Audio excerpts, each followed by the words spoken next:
I do. Oh, keys. Oh, keys. Yes, Cheers.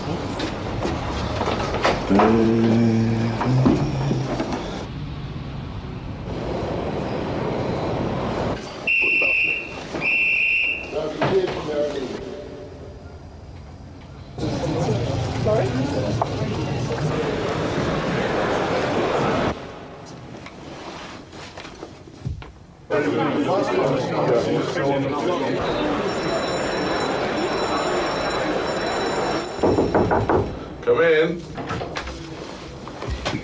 hello, Eddie, there's a return for tonight. Thanks, June. This is June here. June, camera people. June's on the stage door. Been, what's that, 4 years? 4 years and a month, yes. 4 years. And your husband was on before, huh? Yes, my husband was on before. He came in for some mornings, was here for 15 years. Yes, and my mother's over at the Mousetrap on the stage door. Really? Yes.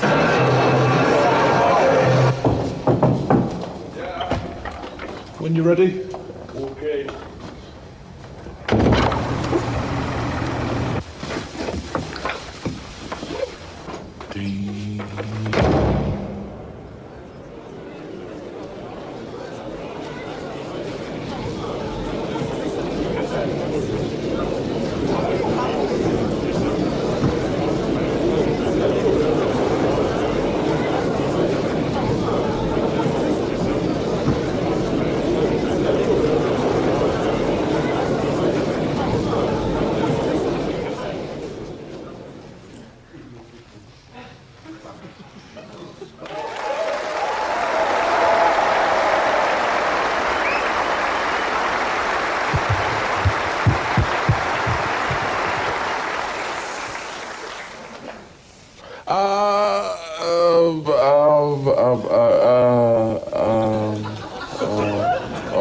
Let's not do it. Tuesday people. You're Tuesday people. Yes, Tuesday. I was talking to Monday people last night, and they said, well, and they build it into their weekend, so they go, you know, Friday, Saturday, Sunday, Monday, and that's the way they deal with it. But Tuesday and Wednesday, I found people go, because you don't know exactly where you are. You know, it's not quite the weekend. You got to go away and get completely pissed after and drag yourself home, and then get up for work the next day. It's kind of weird, eh? Oh, complete silence. Perhaps you're not Tuesday people. Perhaps you thought it was a Thursday. I don't know. No, I checked the calendar. It's Tuesday, and you're trying to deny it, but no, James Mason, knows that it is, in fact, it's Tuesday. So don't you sit there with the lights on you and think, oh, there's a load of cameras around, and I'm just going to ignore them. Let's look at the cameras. No, yeah, okay, I got a few cameras in, because, you know, sometimes you just need to crank your ego up and get a load of cameras on yourself. And I know we've all done this before, and I just thought I'd do it today. So, do ignore them, and if they come, you know, because sometimes they just sort of pan across, and they come right up in your nose, and then you want to go, ooh. Have you seen them on, you know, on sort of blankety-blank kind of thing, when the camera pans across people, and then the camera comes on, and they can see themselves, and they go, ooh, and they look in the camera, and they go, ooh. And later they go home, and people kill them. But yes, the beginning of the show. I learned how to do this a couple of hours ago. It's quite fun.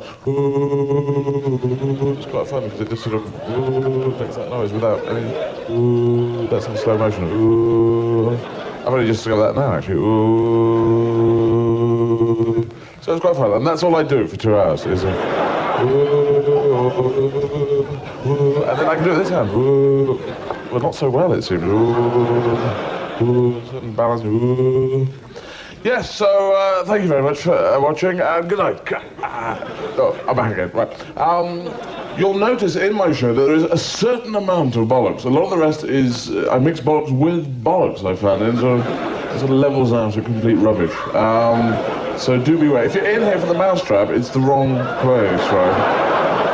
It's the Mousetrap, an Agatha Christie whodunit thing that was in here, in this theatre, started off in this theatre, in 1483. And it ran here for 60 billion years. And Captain Kirk was saying stuff that was funny. So I thought, ad-libbed, and I thought, how can I get him in? And I thought, I can't really. But it's something to do with long length of time, and because they keep going, but they go where no man has been before. And I suppose little women have been there and said, oh, we checked it out, you men come in there. Oh, right on. Yes, and then the next day, and my grandmother, oh.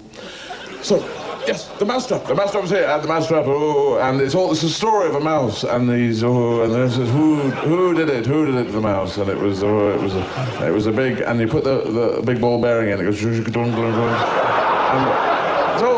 it's brilliant. And I've played it many times. It's great. Back in the Christie, we go back one way. Me and Ag. Used to hang out. Used to drive fast cars together. It's great. She's just an old. She's dead, isn't she? Yes, that was why it sort of dropped off after a bit. Just sometimes, and then, that's. Yes. So it's in here, it ran here for 400 years, and it had to leave the theatre. You're probably wondering, why did it leave the theatre? It left the theatre in the end because all the bricks in the theatre, and all the foundations, and the entire theatre turned to the show and said, "Fuck off! Just fuck off out of it! We know who did it! Fucking hell! So many times! Put the ball bearing in, it goes down the thing and the tracker of the mouse." Anyway, if you haven't seen the show, you'll be entirely confused now. But that's as maybe, as King Gustav of Sweden once said. He's quite fun as well. God, King Gusti. Anyway, how are you? Any bombs today?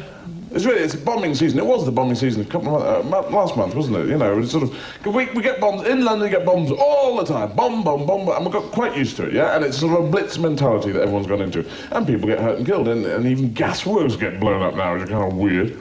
But I think exactly. No, it's got into this thing where a bomb goes off, and if you're living in London, you go, where? A bomb? Where? Oh, okay, I'll go up the Piccadilly line and then cut across the Central line. Okay, no, I can, on the tube, I can go round, no, it's all right.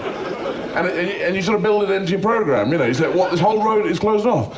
Oh, right, no, there's another Boots the Chemist in Tottenham Court Road, so I'll cut this again, no problem, And it's a brilliant excuse as well. I think we've all used that excuse. Oh, sorry, I was a world bomb scare. Oh, wonderful fucking excuse. Yes, my whole flat was closed down. Wasn't allowed out of my flat. Had to lie in bed and snore for a lot longer until they checked out my duvet, which had a sort of bomb, perhaps, maybe thing on it. And then I got up and I went to the bathroom and I had to check that out as well, because I had maybe sort of toothbrush, maybe. And I got on a train. I got on a this is a bit Londonist, this, but I got on a was it a train? I can't remember. Now I got on a train and a woman just ran up to the conductor, or not the conductor. What's it called? Guard. That's it. The guard. Not called a conductor because he does that. But on the bus you have a conductor, don't you? That's a bit weird, isn't it? Bus conductor. He doesn't conduct the bus. He doesn't go, left turn here, all together now, 4B, bus 4B, we love thee. Anyway,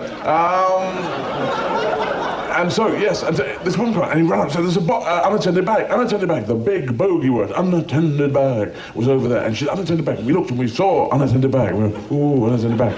And like you do, and it looked just like an unattended bag, and to be honest, carefully disguised as an unattended bag, and starstruck glasses and everything.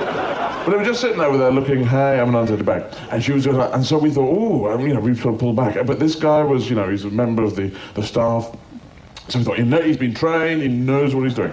So we sort of pulled back, and we just left it to him, and he went, oh, unattended bag, eh, right. And he went over, and he was going up to the bag. And he went up the road, and I was thinking, okay, it must be a routine, he has to go approach the bag first of all, and, do a preliminary check, and I was going up. And he went up the bag, and he went up, and he leaned over, and he rattled it. He really did, this is absolutely true, he rattled the bloody bag. And then he went, nah, it's just a bag. And we're going, oh, Captain Clever! Rattle it, if it doesn't go up, it can't be a bomb. He did, this person did. Because otherwise it's a stupid story. He just rattled the bag. And I was there going, he's going to chase, it's the thing, it's very tricky, it's like, what? And as he rattled it, I turned my shoulder to protect myself. Would have made not much difference, but you do that thing, oh no. Oh, just cover me. That'll help. So, yes. Sorry, and I'm going to put this over here. This is quite fun, isn't it? Well, you don't know yet, but I mean, there's this rolling thing. You know, because people do that. They measure streets. Have you seen people who go down? It's not like that. They have a sort of a roundy thing and a handle, and they just go down like this. It's a bit of a not a great job, I don't think. You know, on your careers advisory things. Well, I'm not sure what I'm going to do. Well, how about rolling a circle then? Yeah, I think, yeah. You could do it maybe as a sort of option, but it wouldn't be someone who just come into the careers office and, oh, there's only one thing I want to do, and that's roll thing. I saw someone do this, and as a job, I know it's difficult to get into, but no, it isn't. Oh, right, thanks. Oh. They do, they measure things, they say 10 metres, and then they go 20 metres, and then they add them up, so quite a lot of metres. And stuff. So this is, you can do that with this, that's quite fun. I quite like that. So I'll leave that here. It's a bit neat. Don't need it. Yes, I'm sorry about the beginning isn't really, you can't do it in stand-up. I've tried to work out how to do a big entrance, and you can't sort of light and smoke and pull back the curtains and go, hello. It doesn't really sort of happen, you know. And stand-up comedians and the monarchy, very similar in this area. Just don't, you know, there's no real way you can, the monarchy just had to invent fanfares. They invented fanfares, very good fanfares. 4 blokes with trumpets, trumpets with towels hanging off them for some reason. And in case they get hot, they go, oh, dab, dab, dab. And it gives off an emotion, doesn't it? Because it keeps going, and it keeps going up, and gives that emotion. If you're in the room waiting for monarchy to come, it's giving us this emotion of here comes monarchy, they're gonna come in the room, you just watch, here they come, they're a bit late, aren't they? You sure it's today?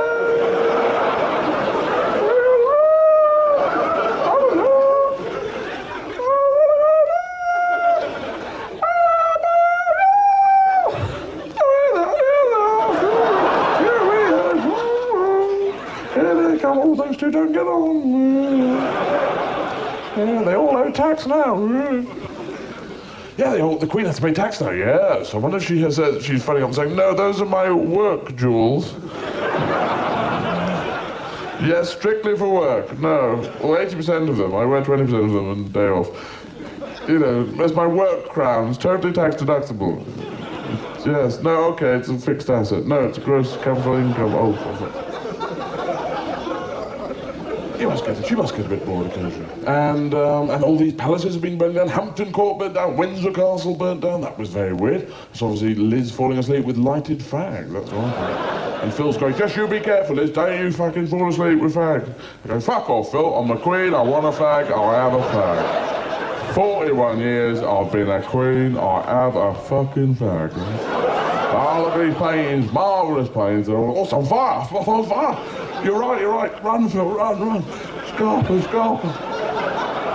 Quick, Andy, piss off out there. Tell them we were nowhere near, right?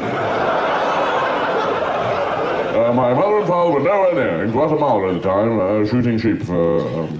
Because he does that, doesn't he? Prince Philip shoots things. He's head of the World Wildlife Fund and he kills animals. He's kind of a contradiction, he really is. Come here, you lovely panda. Ah, you lovely... I'm head of the World Wildlife Fund. It's my job to shoot things, look after them, shoot them, kill them dead and let them live. Protect them from death, but shoot them dead. Depends what they look like. Does he go, what is it? Is it one of ours or one of theirs? It's like the Second World War. Is it one of ours? No, it's one of theirs. No, it's one of ours. Oh shit, sorry, you're okay. Oh, well, no, it wasn't me, it was my son. I like to shoot things and get them on the wall. That's my main ambition in life. It is, these people have these big heads sticking out of the wall. It's my job to get heads sticking out of the wall. And fun, in this room I have all these heads sticking out. There's a big rhino and all that kind of stuff. And then if you go into the next room, you can see all the backs sticking out in that room. Because what we did was we captured them, brought them back here, get them on a trolley and say, run at that wall at high speed, will you? They shove their head through, we put a little trophy around, and then we close that other room down. Because it looks a bit weird, you know? Yeah, so he's head of the World Wildlife Fund, and he says, my job is to look after endangered animals, but there are a lot of other animals which are not endangered at all. I'm going to shoot the buggers dead until they become endangered. Then I'll look after them and build up their numbers. Then I'll shoot them dead again, then build them back up, then shoot them dead again. I'm a one-man idiot. But also, very good ambassador for my country. Oh, yes, because he went out to China was the last time he was used as an ambassador, wasn't he? And he went out and he turned to some students and said, you know, they're all very slanty-eyed here. I mean, if you are ambassador, I just think this you couldn't have done anything more stupid. You know, why not insult the country you're going to be ambassador for? I mean, just, oh, my God. Anyway, that's and he shouldn't be called Prince Philip, should he? No.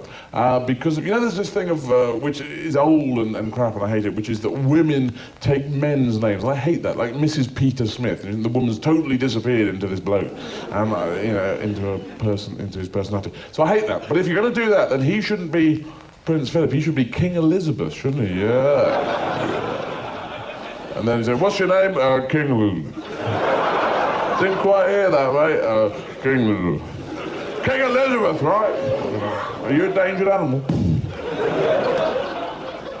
Then the Queen wrote the Annus Horribilis speech, a speech from out of space. She dropped in 2 words of Latin, and I just don't know why, to be honest, because she's never done it before.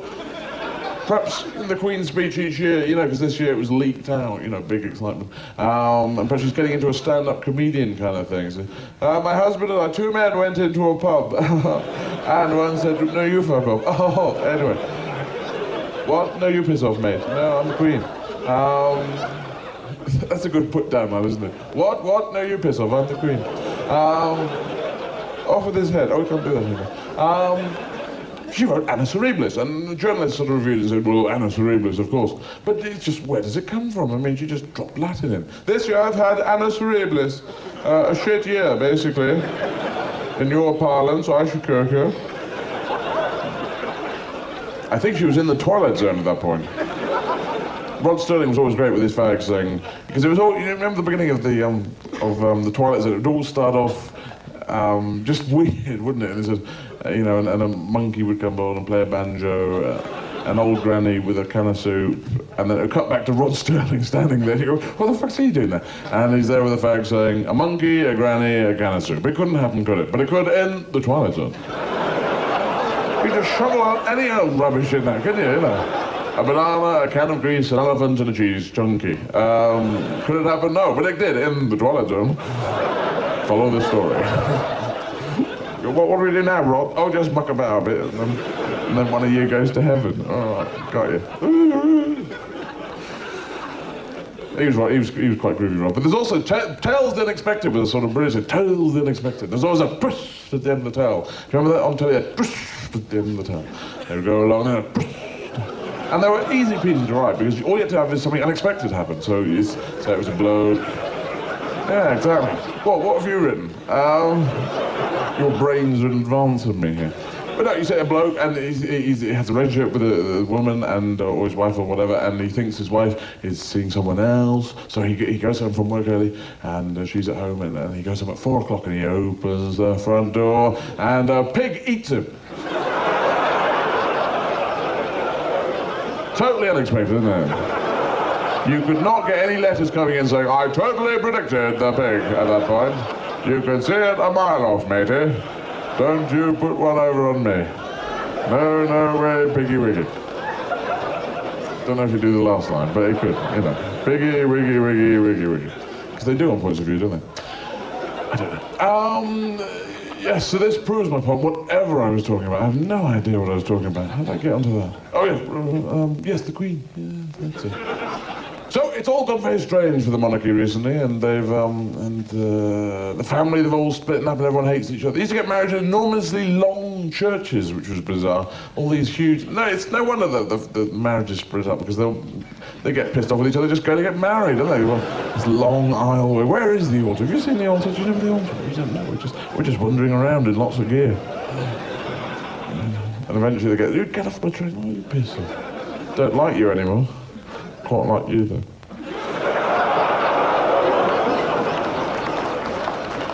And the Queen, she used to be very sexy. During the war, she was quite sexy. She looks a bit pasty these days, but cool.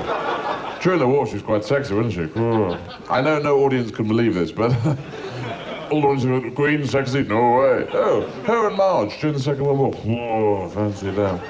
They were mechanics on heavy goods vehicles, weren't they? Remember that? They did that during, the, WRIC or whatever it was. And they go, no, that's fucked, that, man. That's fucked, mate. Yeah, it's your carburettor. It's completely fucked, yeah. What do you think, Liz? Yeah, it's your sparks or your carburettor, mate. Yeah, you need a new one. Fuck, give us a fact, Marge. Nah, fuck off, Phil. Give it, Phil. Liz, you think, not Phil, isn't it? Not even married yet, are you? Sorry about that. Yeah, you just get your names right, Marge. I'll stop you predicting who I'm going to marry. Sorry about that, Liz. Got out of that one. Yes, so, the next day, yes, that's another one. Yes, monsters.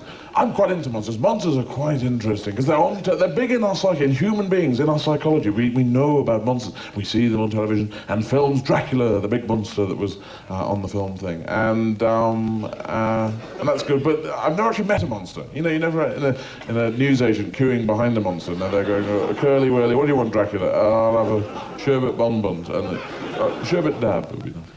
So, but I remember my first monster was Doctor Who and the Daleks. The Daleks were my first monsters.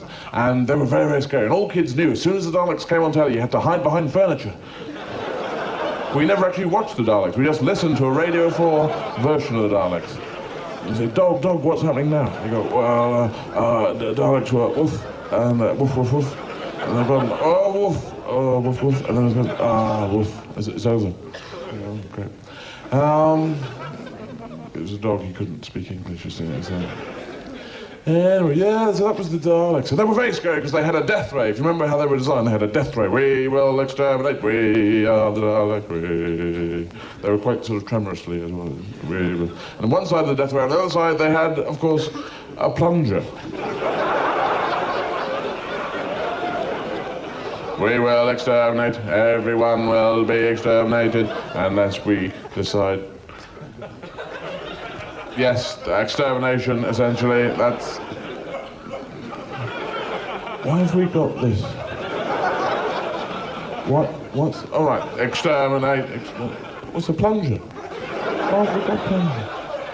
You will die, or... Do you have any plumbing?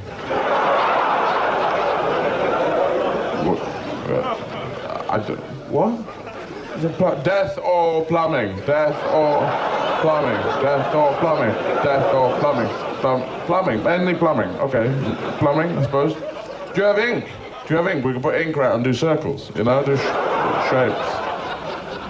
Death, plumbing, or, no, just death or plumbing, death or plumbing, death or plumbing. You got a block sink? Oh, she has a block sink, come on. This is my two friend Daleks. This is Steve the Dalek, he has two death rays. He is very dangerous. And this is Kev the Dalek, he has two plunges. He doesn't really count. Piss off, Kev. I've got two plungers. I know. Yes, well, block sink. We will unblock our sink. That will be good. Come on, lead on. Oh, it's blocked. That's great. We will unblock this thing. Yes, then you can go free. Well done, Mr. Stevens. Now, can you tip me up? I can't quite reach. Just lift it high. Okay. Oh, got it. Oh, we're falling into the sink. What did they have the plunger for? They did have a plunger. You look at the pictures. They got a plunger. They're still on telly now. They got a bloody plunger there. And why? It was never ever used, was it? Perhaps they used to walk up walls, because they could use it as circus. But you only had one, so they could look as if they were about to walk up a wall. Use it as a sort of bluff thing. So I will walk up this. Okay, I've already got one. Small kids. Oh, you're crap.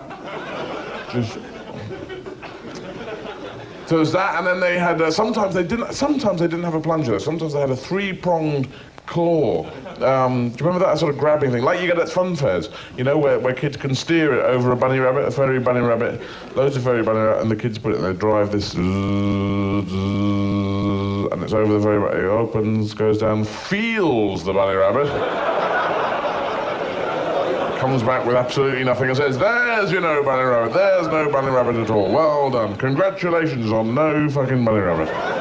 We nailed the fuckers down. And the Daleks had those. But that's no point. There's no point in the Daleks having that, because all they did was exterminate, exterminate, exterminate, we will exterminate. They never said exterminate, but now we will gather nuts. And build a nest for the winter. There was that. They had one eye, which surely... There were a load of defects in the Daleks, you know, which should have helped... What are you laughing at? What's the... Laughing at the... There's no laugh there. They had one eye, didn't they? Big laugh. And that was just Doctor Who and his helpers. Doctor Who and his helpers spent years trying to work out how to get the Daleks. And they said, well, put fish down. What about if we tickle them with bananas? What about if we go, ugh, you know? They just, his helpers were complete cretins. Some of them were quite sexy, but the main thing his helpers would do is, Doctor, we've landed on a new planet. I'm going out. Oh, I've been captured.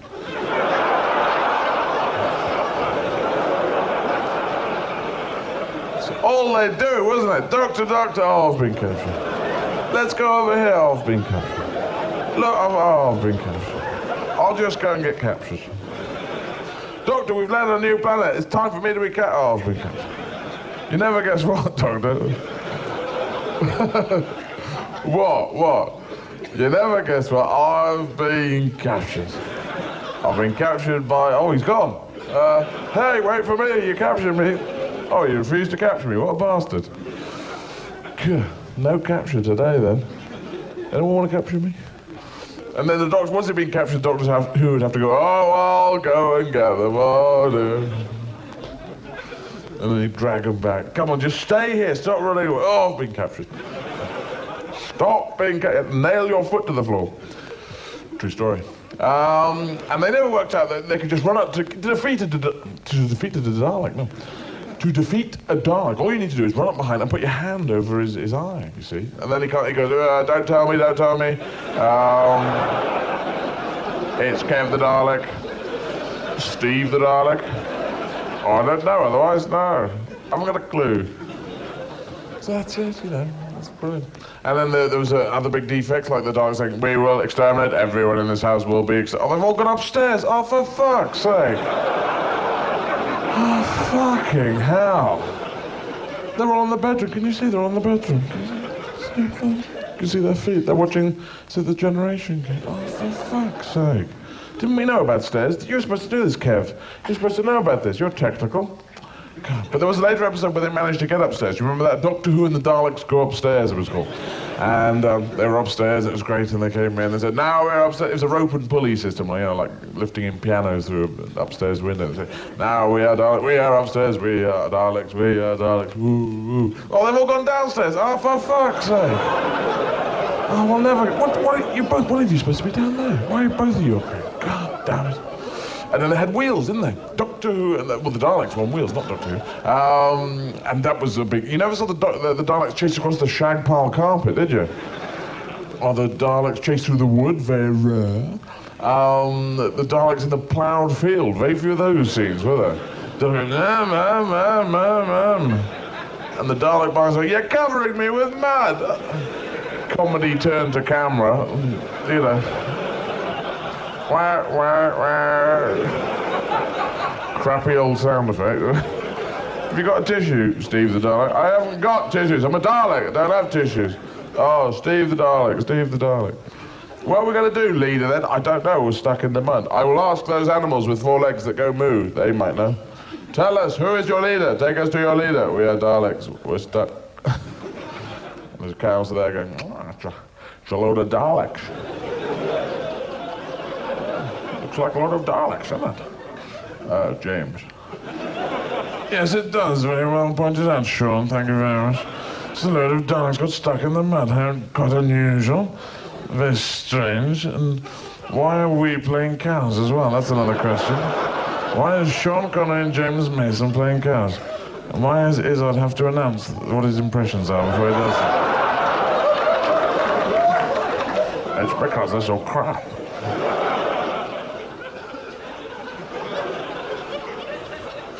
I will now do an impression of you. It's quite good. Sean Connery doing James Mason is good. It's a real mindfuck again. Sure.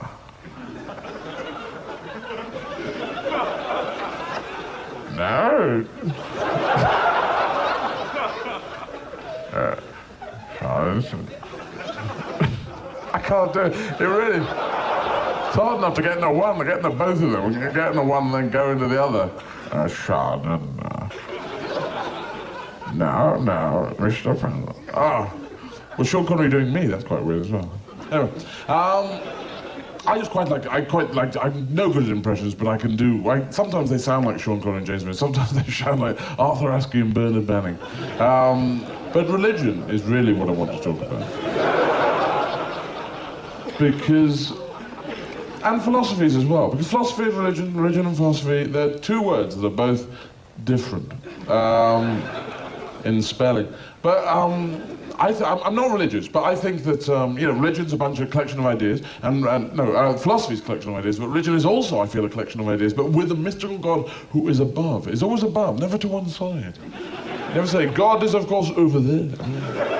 Because people would go and look behind the head and say, what, this is God? And they say, well, whoever there is God. Oh, it's a duck. Are you God? Yes. Quack. Show me a miracle. Quack. Okay. It's a duck. Jesus, he was a religious kind of guy. Well, was he religious? No, not religious, mate. No way. Anyway, he had some interesting ideas. I look at him as a sort of Gandhi figure, because I'm not really into religion. I'm not a religious person. I'm interested in the ideas. And he said, relax, be groovy, have big beards, yeah, that kind of stuff. And then people killed him, and his ideas split into many different areas. And then quite often people's ideas can be twisted into bad things, like the Spanish Inquisition. I don't seem to remember Jesus ever advocating the Spanish Inquisition, you know. I don't remember what Jesus said, in a parable. And man, he doth have two sons. To one son to give land and goats and geese. To his other son he doth stretch him out an enormously long leg on a rack, and then ask him questions in the Spanish language. It just got totally twisted away. And Jesus, for me, big beard, loose flowing clothing, because it was quite clammy out there. He wore flip-flops on his feet because he was a kind of, a sort of a fashion guy, and he was Jesus, and he never moved very fast, did he? It was a hot country, and he knew that flip-flops are dangerous at fast speeds. If you buy flip-flops, on the bottom is the size that says 40, yeah? And that's actually the speed that you can go in flip-flops. I just thought that. It implies slightly fucking fully. I think they'd be off. Yes, so, yeah, true. And he never, if you read the Bible, he never moved very fast in the Bible. If you read it, it never says, and Jesus shifted down the hill at high speed. Or things like, Jesus did turn to his disciples and say, quick, Scarpa, it's the Rozzers. And they did Scarpa down the hill. And that did Scarpa Jesus to drop his flip-flop and go... And then Jesus would drop his another flip-flop and say, Jesus H. Christ! H for Herbert. And all the other disciples would drop their flip-flops. Simon Peter would drop his, and Matthew and Mark and Luke and John, and all the English disciples dropped their flip-flops, basically. All the ones from Oxford who were out on a fishing trip. And even Judas, a local lad, dropped his flip-flop. It could have been on purpose, though, not sure about that one. And then Jesus turned to his disciples and said, no, curl your toes at the end of your flip-flops. They're really hard.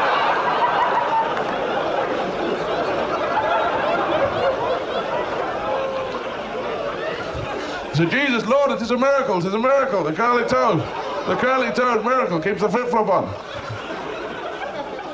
And the Rozzers, who were the Romans, followed behind at a fixed pace, and their flip-flops did not come off because they were attached all the way up to about here. And that was why they ruled the world. You must admit, there was never any great conquering nations that conquered the entire world with flip-flops. Have to be securely attached flip-flops. Otherwise you go into battle and people go, oh, hold on. Oh, I'm dead. The Legion was moving forward at a fast pace and they all dropped their flip-flops all over the place. That's what happened, of course, to Napoleon at Waterloo. All the flip-flops. Lost them there. No, so yes, the Romans were very well organised and very violent, and they went around the world conquering, killing loads of people. And they invented the pokey-pokey sword, non-glamorous, the pokey-pokey sword. That was their technique. Because all these other people had huge double-bladed axes, and they'd go around going pokey, pokey, pokey, pokey, pokey. And then just go up to, it's great because you go up to a big, huge Visigoth and say, "You're a big, smelly goth, aren't you?" And you go, "Well, I'll get you for that." And you just go, "Oh shit, good point." They developed the first tank, years before tanks. They developed, I think it's called the Tortoise, which is the scariest tank. They got all the platoon together, and they'd all hold their shields on the outside, and all shields around, and shields over the top as well. And then they'd all chug around like this with the pokey swords on the outside. Pokey, pokey, pokey, pokey. And the people in the middle just didn't have to do anything. They could lift up and go, "You're all a bunch of bastards. I can take you all on. Hey, you! Oh, it's all broken up. Ooh.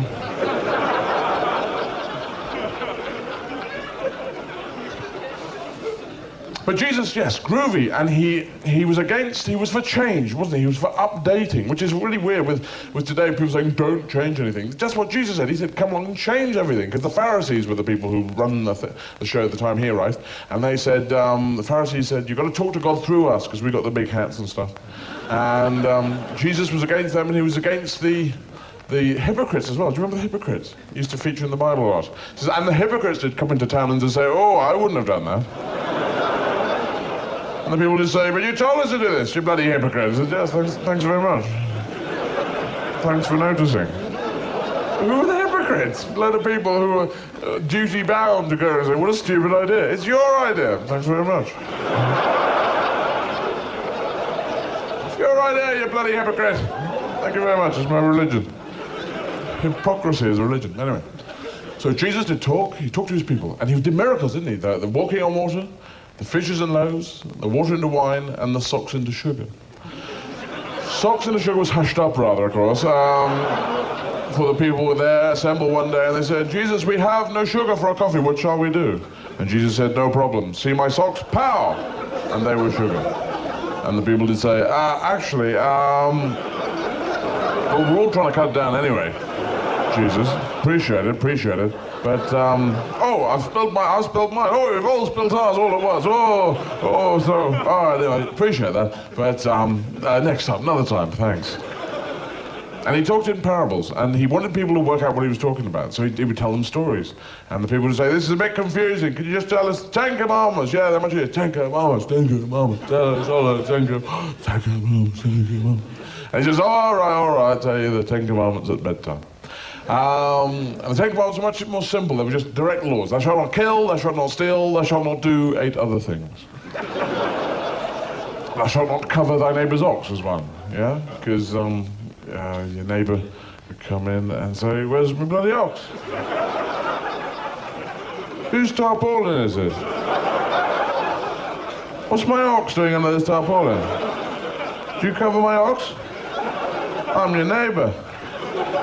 You shall not cover thy neighbour's ox, saith the Lord." It was the comedy commandment, wasn't it? So Moses was down the hill with the 9 commandments, and God said, "No, just hold on a second there. Moses, if you could. I just got one more commandment. This is a sort of comedy light relief thing. Thou shalt not cover thy neighbour's ox, brackets, blankets, or tarpaulin, etc. There you go. Good luck. Well done." And Moses said, "Oh, thanks." Because I can't do Charlton Heston. "Oh, thanks, yeah. Cheers, mate." Yeah. So he said he talked parables. He said, "I say to you, a man, he doth have 2 sons. To one son he doth give land and fish and goats and milk and cheese and eggs and bananas. Lots of stuff from a supermarket, okay? And to his other son he doth give him only a tangled slinky. I say to you, it is easier for the first son to go to the kingdom of heaven than it is for the second son to untangle their slinky." And the people would listen and go, "Oh, it's true. I've had a slinky. Oh, so, do you have it? Yeah, it's tragic. Tell us another story, Lord. That one was most bizarre." "I will tell you another story. I'll just go think of one." Okay, I got one. This is a great one. You love this one. A man, he doth have 8 sons. To one son he doth give the other 7. Okay, I got it.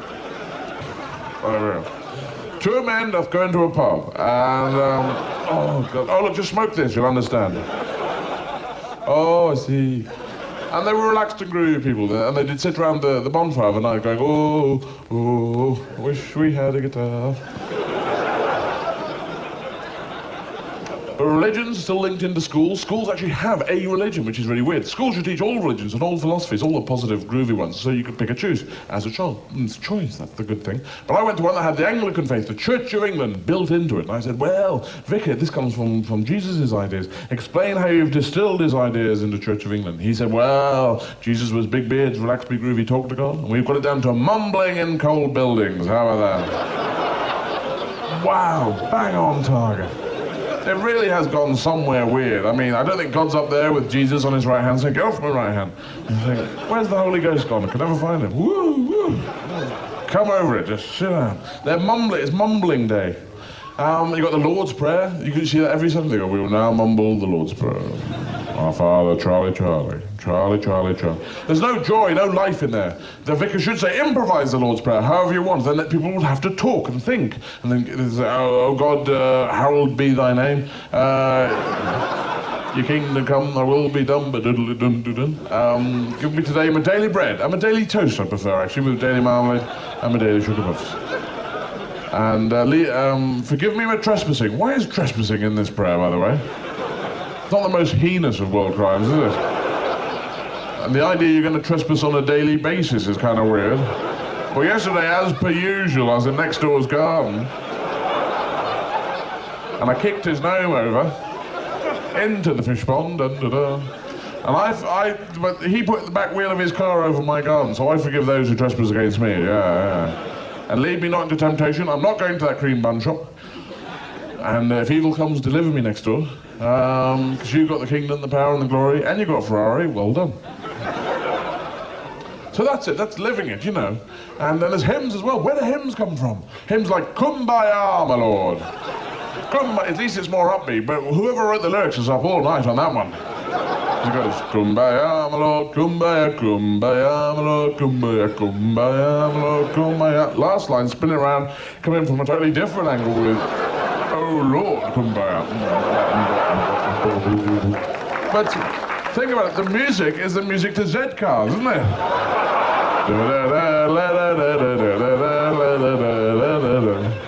Old police soap opera.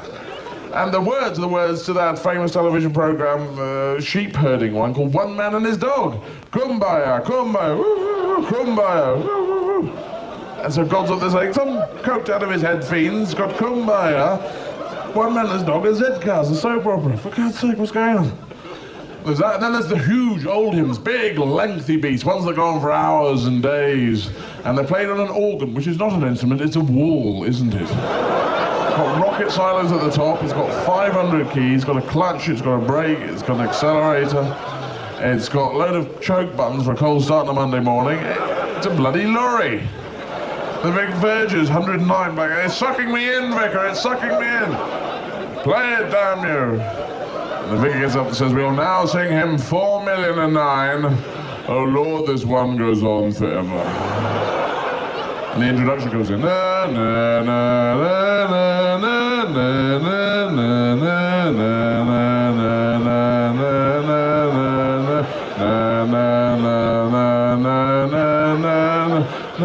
start, for fuck's sake, start. And all the congregation recited to slur the entire thing together. Oh my God, there's one goes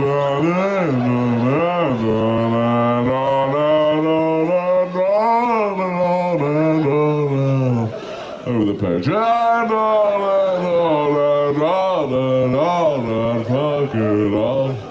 I don't believe God's up there saying, what a hymn, what a classic, long, strong and rubbish. Endless. That's one more time on that one. Could you kick up the beat a bit though? Have you heard of Nirvana? Come on, just kick it up a bit. So yes, if you are religious, that's okay, that's groovy. Because they all start, and well, a lot of them start in really groovy areas. But you've got to keep updating, keep analysing it, and keep sort of, and keep a sense of humour. Because without a sense of humour, people start dying, I really think. And the women precinct, that was groovy. They got women priests in, and some people said, well, women priests in the church, I'm going to leave the church. And I think most of us will all say, well, goodbye. Bye. Thanks, you were so much help before. Thanks. Bye. Safe home, yes. Godspeed. What speed is Godspeed? If you, it's about 140. Oh, God, I don't give a shit. Anyway, we've got an interval. There's a couple of bars, there's programs and T-shirts, and there's a cinema over there, there's a theatre, and there's Les Miserables. Leeds is that way, right? I'll see you after the interval. Okay, bye-bye.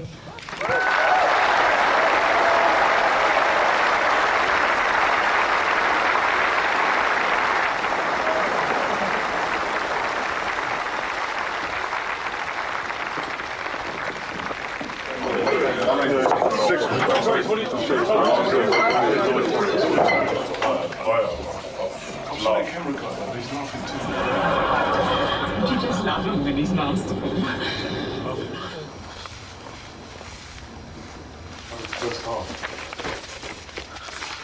First half. I don't know, at the beginning, cameras. I thought actually when I went on, or before I went on, I thought that the cameras, I would be okay, you know, I just sort of breeze on and say the cameras. And I was supposed to talk about the cameras and I didn't say it. I said the cameras are here, but then I didn't really do what I was going to do. I was going to sort of point it out more, and I sort of breezed on to another subject, So yeah, I think it was a bit clunky at the beginning, but you know, it always is actually. I think I'm always clunky at the beginning. I actually almost purposely make it clunky, so yeah, or whatever, you know. I mean, that's how it's going to be.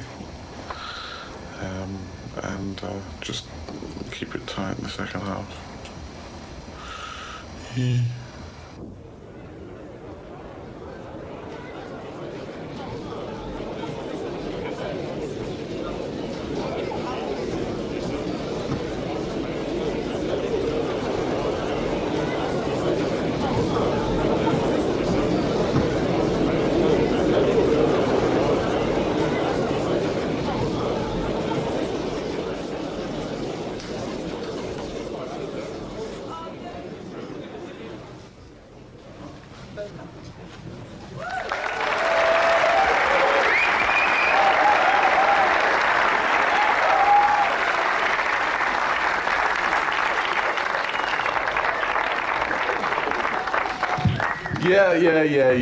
Yeah. So, the first time, you know, when I looked as though I was late, I wasn't actually late. But this time, I was late. It's always quite fun just to be late, you know, and just to, you know, and oh, yes. Right. Good laugh at the back, well done, thanks. Have we got that on a tape loop?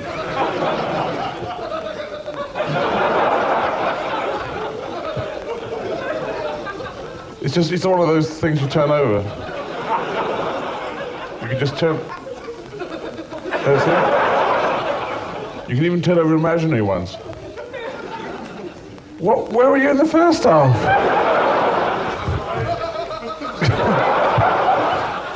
God. You don't need a show with that kind of person. Well done, you have a brilliant laugh. Well done. You win first prize at Crofton Cans. And an applause there as well. Just. Good.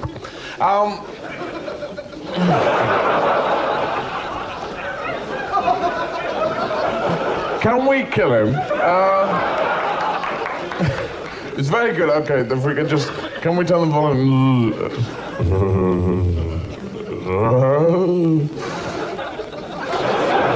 Right now, this is going to come in throughout the rest of the evening.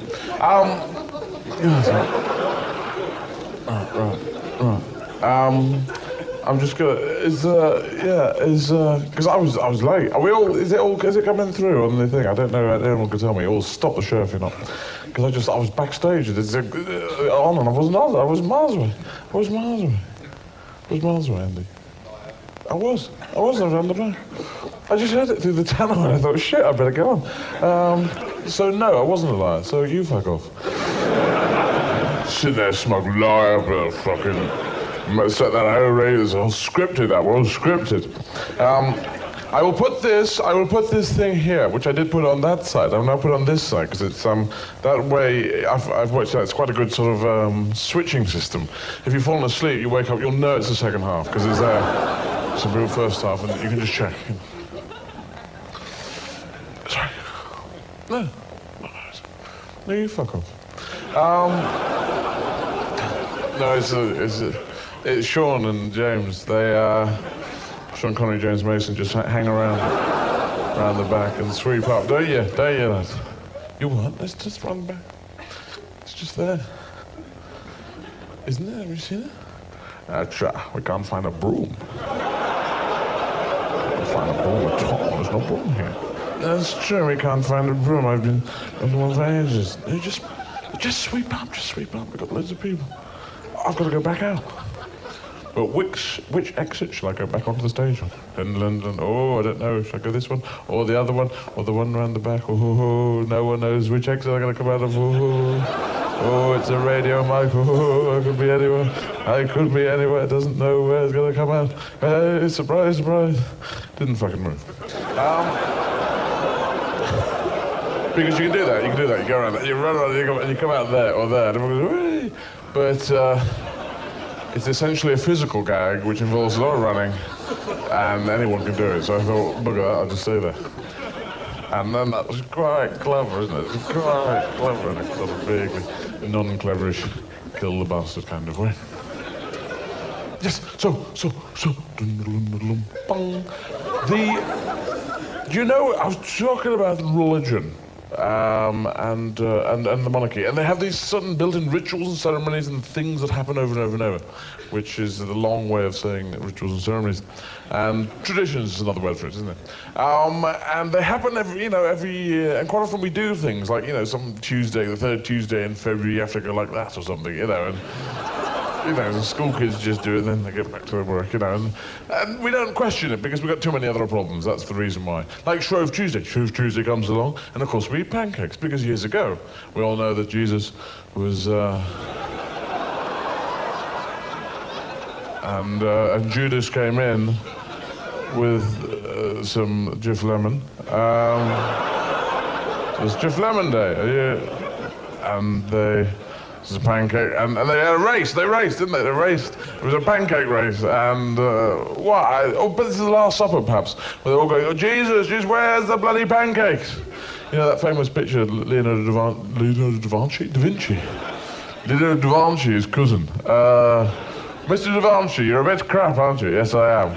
Now, we asked for the Last Supper, and you've done it with stickmen. Yeah, well, I'm Leonardo da Vinci. It's my cousin, Leonardo da Vinci. He shit off. He did a great one, but I can't this one really quite well, didn't I? Leonardo da Vinci, I just do stickmen. I'm a plumber. I work with Daleks. It all links.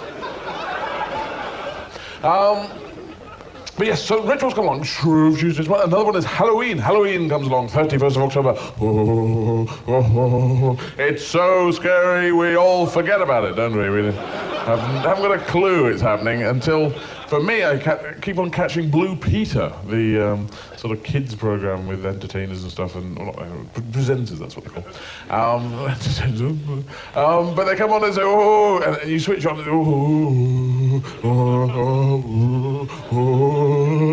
you go, "What the fuck are they on?" We made one up earlier. They keep making things up earlier. It's obviously the Nixon. Good sneeze. Wow. That was a front teeth coming out. So your whole nose flies off. And thank you. Got your nose back, mate. Anyway, yes, that's the blueprint. They do this, and what they do is they hollow out a huge pumpkin and put candles in it and say, "Look, scary veg."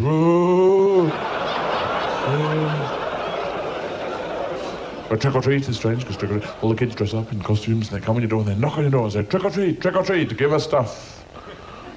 Or we'll play a trick on you. That's it. You've got to give them treats or they'll play a trick on you. And you can give them any treats. I suppose, I don't know if there are any rules on treats. We say, there's some garbage. There's fluff, we sound outside. Right, all right. Oh, but the rules on treats says that it's got to be quite a treaty thing.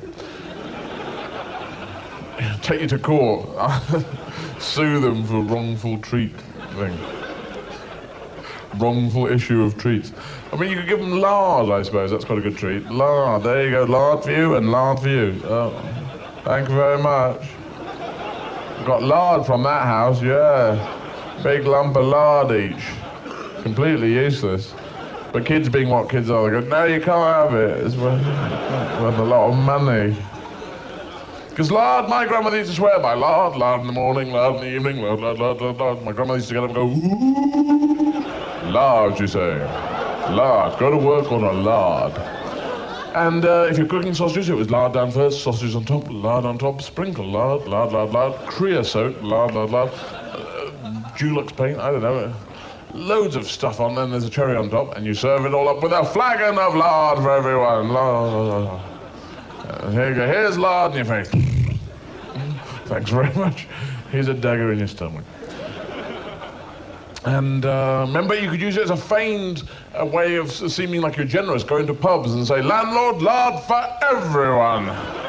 People go, not for me, I'm fine, thanks. Well, just me then, I'll have a whiskey and a lard chaser. Oh, it's all rock solid. And all the lard you didn't use when you cooked it, you would pour it back into a thing, wouldn't you? And put it back in the fridge and it would become lard with bits in. Yes. And nowadays you go into a supermarket and you put your hand through the hanging downy plastic bit that's over the fridge where you can thread your arms all the way through, which is quite interesting. And they have the margarine section, and that's all bright colours, isn't it, on margarine things, blues and reds and yellows, primary colours. And you look at it, you're attracted to it, and it's got low and polyunsaturates, high and polylow saturates, low, no saturates. What me gov? No, not me gov saturates. Never saturates, not me gov saturates. Not around here, governor saturates. Not seen, no, not neither. Saturates, no, governor. No, what me, son. And it's nutritional advice, isn't it? And you go, oh, eat this and yum, yum, yum. And that's good and healthy, you know, and it's got no cholesterol and all, and nothing. There's nothing in it. There's air and it's good for you. And then behind the margarines, there's a slightly more embarrassed section, which says butter, and they go, well, I'm sorry about us, but we're still here. But at least you can spread us from the fridge now and not have to separate your bit of bread into 8 pieces and the cat runs off with one. So, you know, and then, yes, a little bit higher in cholesterol and stuff like that. And then at the back, behind there, not giving a damn, and all the bright colours and stuff just drops off when it gets to this section. White wrapper, big red letters, lard! Eat this shit and die. Lard kills you stone dead. Does blood move through your arteries? Block it up with lard! Nutritional advice? No! Proteins, what the hell are they? Carbohydrates, never heard of them, gov. Fat, you bet your bum. We got some of that, yes sirree, Bob, tons of the stuff. Oh, we're full up with fat, mate. Lard, we're called lard. Big white wrappers, and you have lard or lard with bits in, a choice. And there was that campaign where butter said, welcome back to butter. Welcome back to lard! We never went nowhere. Just been sitting at the back, quietly waiting. Like Jack Nicholson. Because he quietly waits sometimes. Anyway, yes, so trick or treats. Come over to this country, small children come to your door, and they knock on your door, and little British kids going, trick or treat, trick or treat. Give us stuff for no reason. And I was there, I was saying, but you've got to dress up. You've got to dress up. I'm going to give you a treat. You've got to dress, you know, costumes and stuff. What the hell have you come as? I am casual clothes monster. This is small child monster that has seen lard and is friends of someone. I say, well, okay, that's good. But, you know, treats. I haven't got any treats. Yes, you have got treats. Have I? Yes. Good. Who am I playing? I'm not sure. No. Yes, you have got treats. I can see treats from here. I can see stereo treat. There's color television treat. And there is a... What's that? The freehold deed of a property treat. That's for me, that's one treat. And for my friend, you can owe him, or we take you to court. I said, no, I haven't got any treats. They're not treats, so you can't have any. Okay, what's your trick if I don't give you treats? We will kill all your firstborn. Oh, you're a bit biblical on that one. I haven't got any firstborn. Well, we will kill all your frogsborn then. Because we're dyslexic and know no difference. Okay, we will poo on your sheets that are hanging here on this washing line. I said, well, poo away, and I slammed the door, and they were up on the washing line, pooing away. Them next door sheets, you see, it didn't really matter. But I just thought if they come to your door and they really haven't bothered, just have a pack of cars next to the door. So they come to the door and they go, trick or treat, we have come to collect the goods. And then it's like protection, isn't it? It's like small scale protection. Give us stuff. And then you get your cards. So it's trick or treat, so you get your cards, you say, there's 4 diamonds, and disappeared, yeah. That's my trick, where's my treat? There is a lollipop and a Mars bar. Thank you very much. Well, that was shit, wasn't it? Don't go in that house, it sucks your treats in. It is a treat-sucking house. Known in the book as treat-sucking house. We went there with treats, came away with treats minus 2. It's a black hole of treats.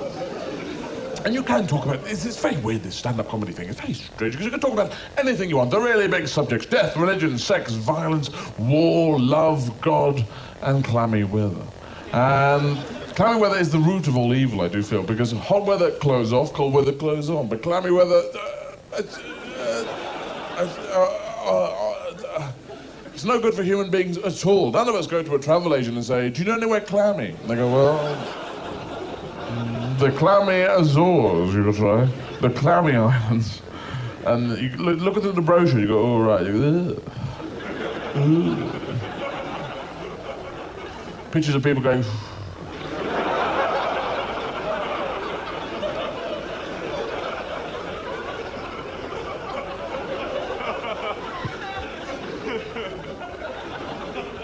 I don't know why, all the microphone stuff, but anyway. It's true, it's no good for human beings, but it's very good for strange people that get on buses. And I don't put these in them. These are people who, when it's very, very hot, very clammy, and the bus is very, very crowded, they seem to get on the bus and join you.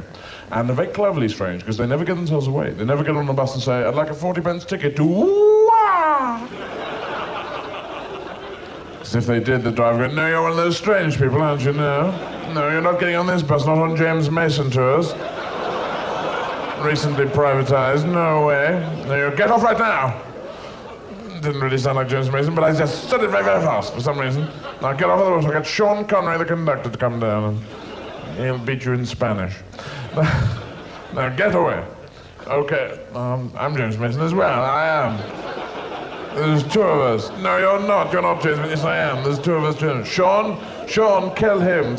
Now listen to me, Sean. Now, which one of you? Oh, it's Chris Farr. If you haven't seen him, Chris, I'll forget it. And so they get off the bus and go, oh, I'm a strange person. I've got a strange person to base, I've been thrown off the bus. I've been fingered. So no, they're very cleverly strange. When they get on the bus, they say, I'd like a 40p ticket to somewhere completely normal, like the park or somewhere. Like the library. Thank you very much. They go, okay, here's your ticket, there's 40p. Now go and sit down. They go, thank you very much. What What was that you said there? Didn't quite hear that. And they stand there, and you're in the bus, you know, and everyone's just standing. You look around, everyone looks quite normal. And then it's when the bus moves off, that's the switching mechanism, isn't it? Strange person, and the bus moves off, and everyone's locked in. They go, I am a pig from hell! I've come to invade your space, oh, I've come to invade your space. I've come to invade your space, oh, I've come to invade your space. Who will it be? Who will I choose?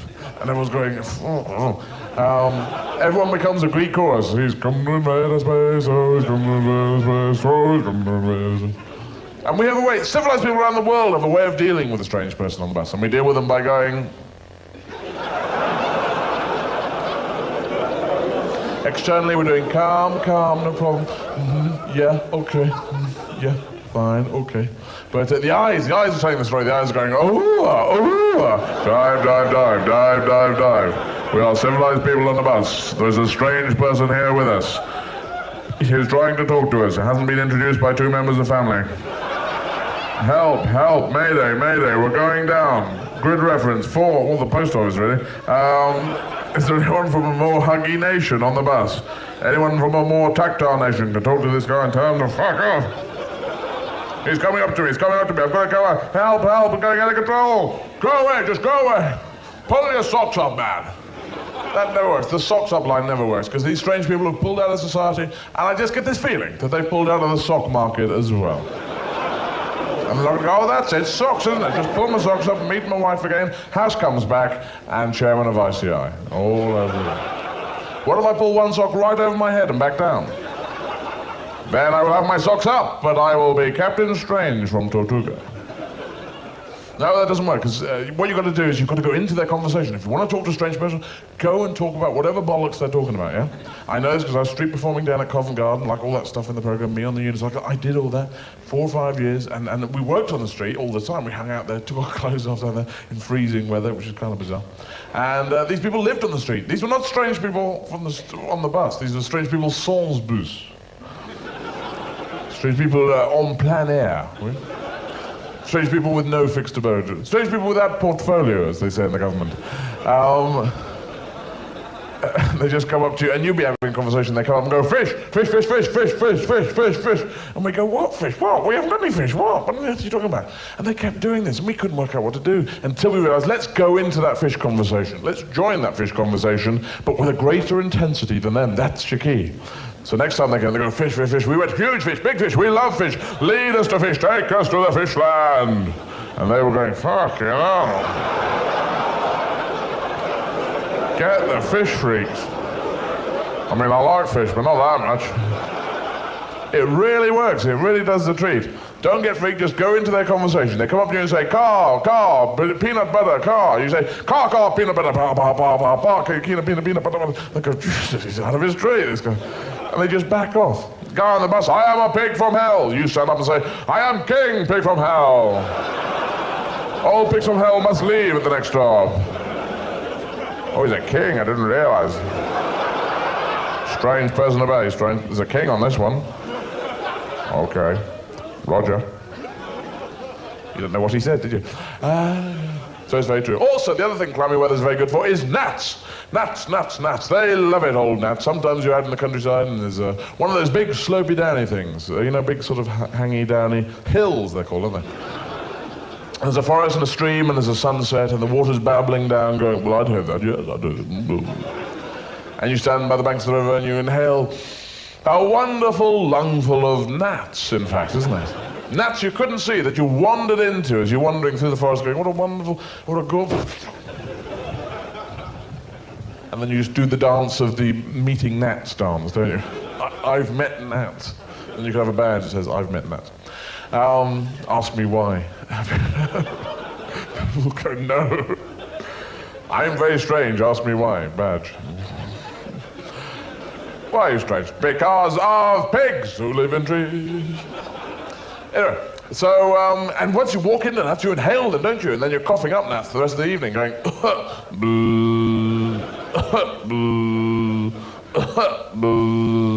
and then your finger gets tired and you go, forget it, doesn't it? Yeah, so you're driving along in these sports cars and the hair is blown horizontally and in the hair there's gnats. Gnats like to ride the hair.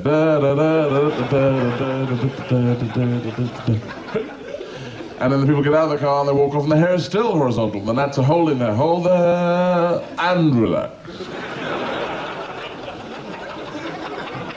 Also, gnats never get bored. You never see a gnat going, oh, I've done this pattern. That's because they've got no memory at all, gnats, no memory at all. They're like goldfish, you know, very similar to goldfish they're not actually, they're totally different, aren't they? But sometimes you're walking in the forest and you go, oh, freaking goldfish. But then it depends what you've been smoking. But no, goldfish have a 20-second memory. You probably heard about that. But you know, people worked it out. I don't know how, but they obviously said, what's your name, goldfish? Steve. What's your name? Steve. What's your name? I don't know. Just 20-second memory you got. Thanks very much. Thanks very much. Thanks very much. What? And it's great for goldfish, because goldfish live in goldfish tanks. They don't live in the wild at all, do they? You never saw Jacques Cousteau going, and here the shark swims by very fast, very dangerous shark. Behind the shark is a fucking goldfish. They only live in goldfish tanks, so that's great. So they swim around in goldfish tanks going, oh, what a lovely view. Oh, what a lovely view. Oh, what a wonderful view. Oh, what a gorgeous view. And it wipes every 20 seconds. Perfect. Make sure it's a 20-second tank, of course. If it's a 10-second tank, then it's hell for the goldfish. Because then they're going, oh, what a lovely view. I've seen this before. No, it's a lovely view.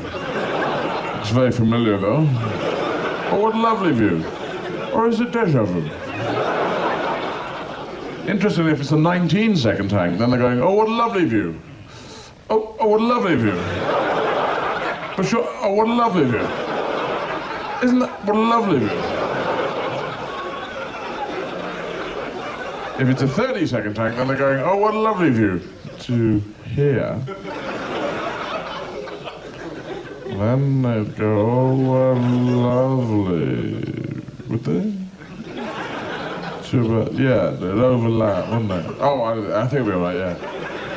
They'd tell us, wouldn't they? Say, oh, yeah, I'm a bit worried. Gnats also very, very quiet gnats. They're complete opposite of the big flies, the big horsefly, big fly things that live in cow dung all the time. You know the ones, and you walk past cow dung in the countryside and these flies go, no, I wasn't in there, no, no.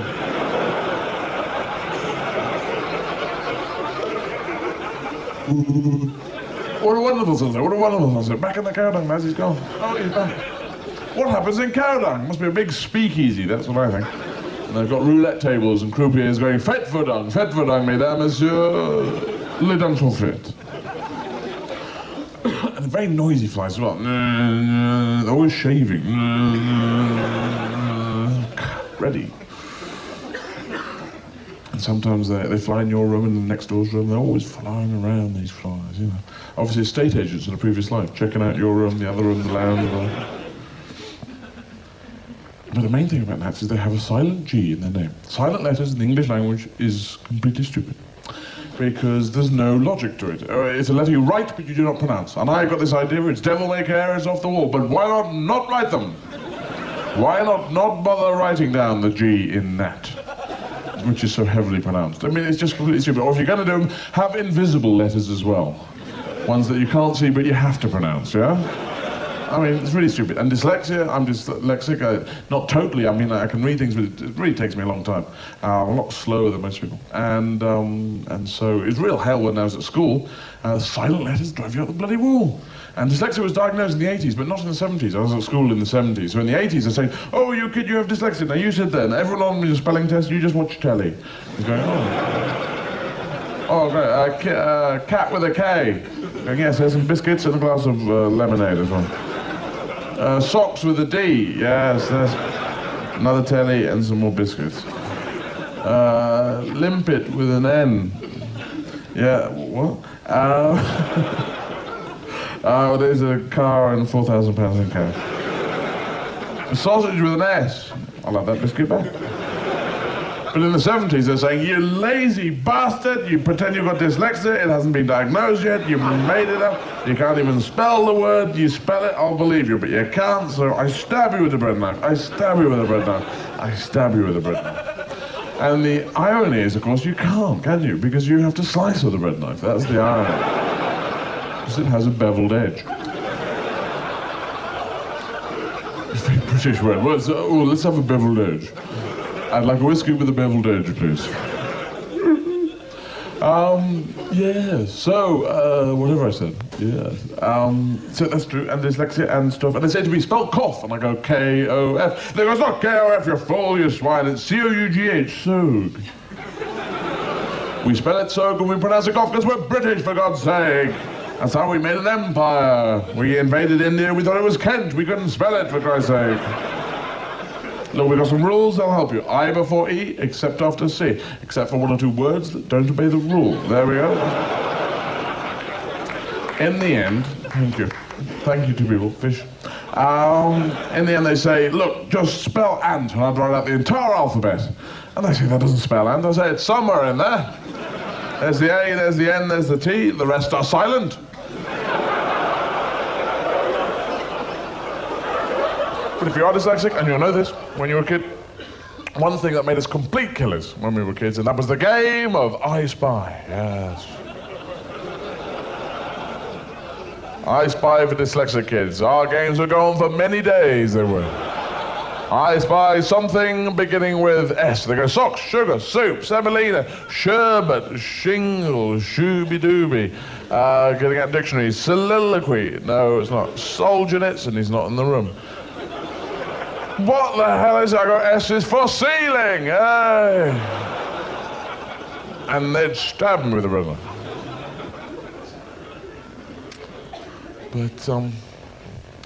But yeah. But, oh yeah, but I'm going to talk about, well, I'm going to finish up by talking about something that's quite a taboo subject, which people don't really talk about. Premenstrual syndrome, that's the thing I want to talk about. Which sounds, no one talks about it, and people say, oh, because society's whole attitude on premenstrual syndrome is, no one basically has conversation. Men know nothing about in their periods and tampons, which are in this era. Men know nothing about tampons. Men go, tampons. I'm sorry.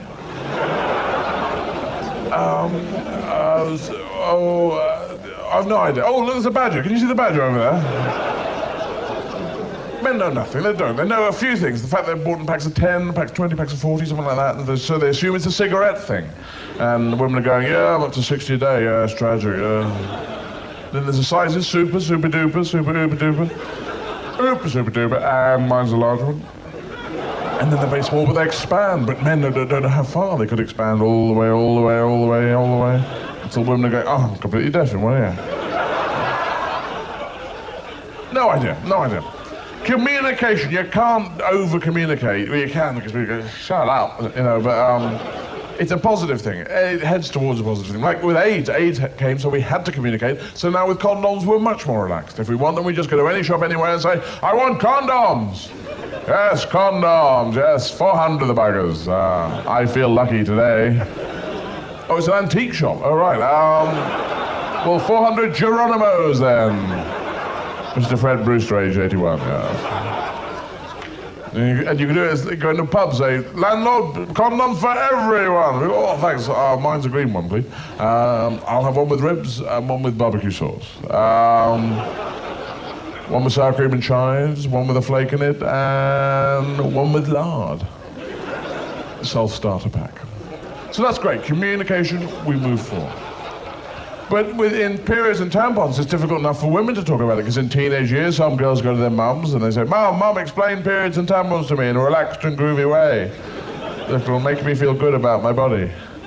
And your mum goes, well, periods are the work of the devil!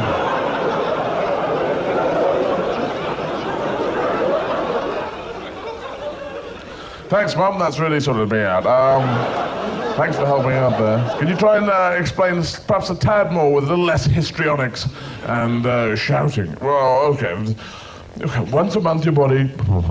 and your body is changing, your body is changing, your body is changing. And I don't know, you're growing older, and so, period... Oh, the devils! What?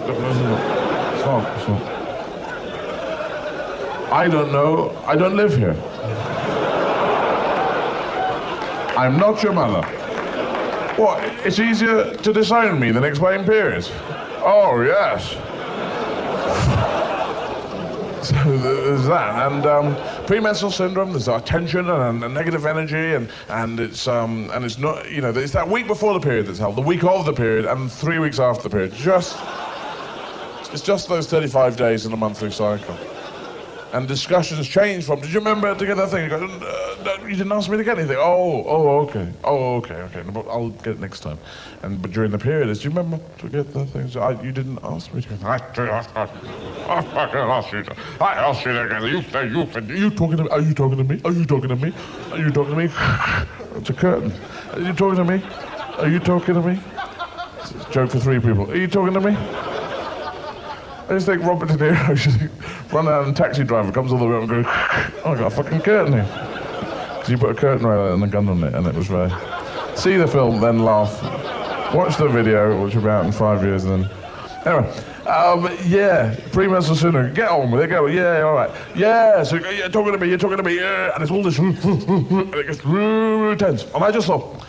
It's negative energy. It's normally directed towards someone you normally get on with. And if we communicated, we'd realize that you could redirect this negative energy in a positive way, because there must be some people you really don't like. When it's that time of the month, give them a ring. Can you come over? Yeah, okay, I don't like you. I just don't like you. Are you talking to me? So good. You talking to me? I fucking love you. Everyone becomes Mr. Magoo and Dustin Hoffman. Oh my God. It'd be great, and you could really just do stuff that week. That would be your taking care of business week. No one's going to hassle you. No mugger's going to say, give me all your money. Say, oh, what, big fella? Oh, I'll wave. Right? Take stuff back to shop. Stuff you didn't even buy in a shop, take it back. Say, what the hell are you going to do about this? They go, have the shop, have it. It's called Harrods, you can have it. I don't care, no one really wants it. Great, you could do this. And, yeah. And all you need is one big visual signal so that everyone knows it's your time of the month. And I thought instead of the short string time, on the long string time we'll do it. Bells on the end, tie-dye the piece of string.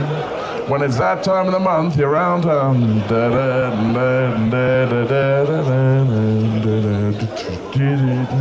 Giving off a very clear signal that says, if you'd like to have a discussion with me, I'm going to set fire to your genitals. There you go, Tuesday. So that's my little show. Hope you've enjoyed it. If you haven't, then there was the interval. So thanks very much and good night. Cheers.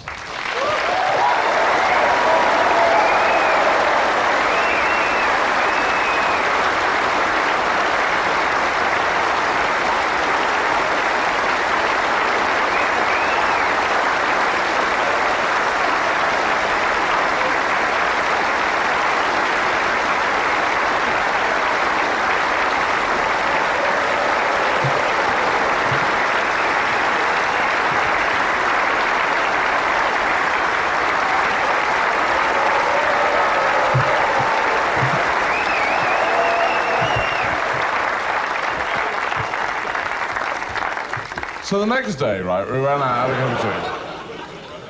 This is the third bit now.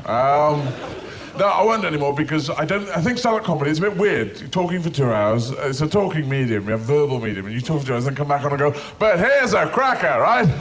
Sure, man, run it up, pub. So it's a bit weird. But, cameras and everything. So I hope they didn't really just... well, you'll be able to see it. We may not release it for a while because I'm weird like that. So if you have enjoyed the show, by the way, we're going to run it on. We might go to next month or whatever. We might just sort of stop and drop dead. So if you have enjoyed it, do tell everyone you've ever met, ever. Even people you don't know, just phone them up and... that's a bit of fluff there. Just go, And if you haven't enjoyed it, just go up to people and go... because the words won't be able to come out. What? I shouldn't get a what?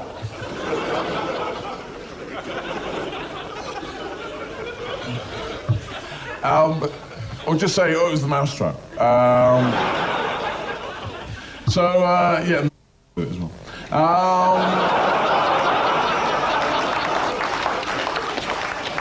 So, yeah. I gotta go, mate. Just thinking, let's go have a coffee, shall we? Thank you very much, thank you. This is the first one we've been in. It worked out quite well, I thought, and stuff. And yeah, so I'll piss off. Thanks very much. Good night. Cheers.